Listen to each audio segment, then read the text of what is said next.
Alors je reviens sur la période 1986-1989 qui correspond à la fin de la phase équinoxiale de Saturne.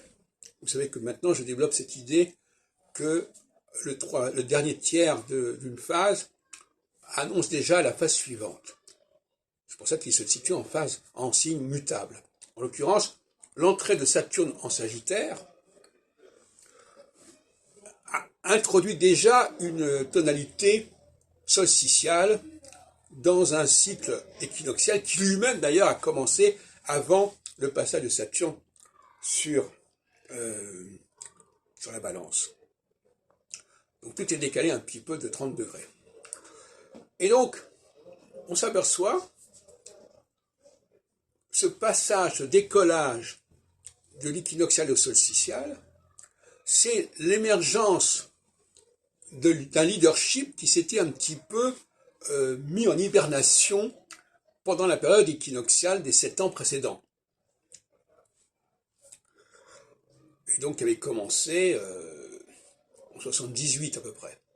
D'ailleurs, ça correspond aussi à l'aventure mitterrandienne, hein, avec les élections de 78 qui n'ont pas fonctionné, mais enfin qui était quand même une alerte contre Giscard, et puis l'élection en 81 de Mitterrand, etc., sans parler du tournant, etc. Et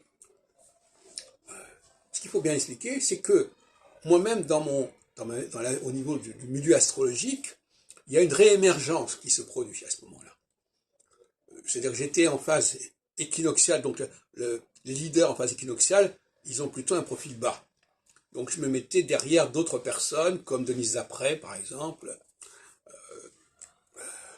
ou, voilà, disons, ou d'autres congrès que j'organisais en province, à Toulouse ou à Metz, etc., où j'étais pas vraiment en première ligne. Et au niveau du gérage, ce qui s'est passé, c'est que je suis arrivé à m'infiltrer, si on peut dire, dans cette association, avec un profil bas, c'est-à-dire qu'on me considérait comme quelqu'un de pas très dangereux, pas très problématique, et tout d'un coup apparaît le passage de Saturne en Sagittaire, et là, on s'aperçoit que j'ai une dimension qui avait été plus ou moins oubliée. C'est très intéressant.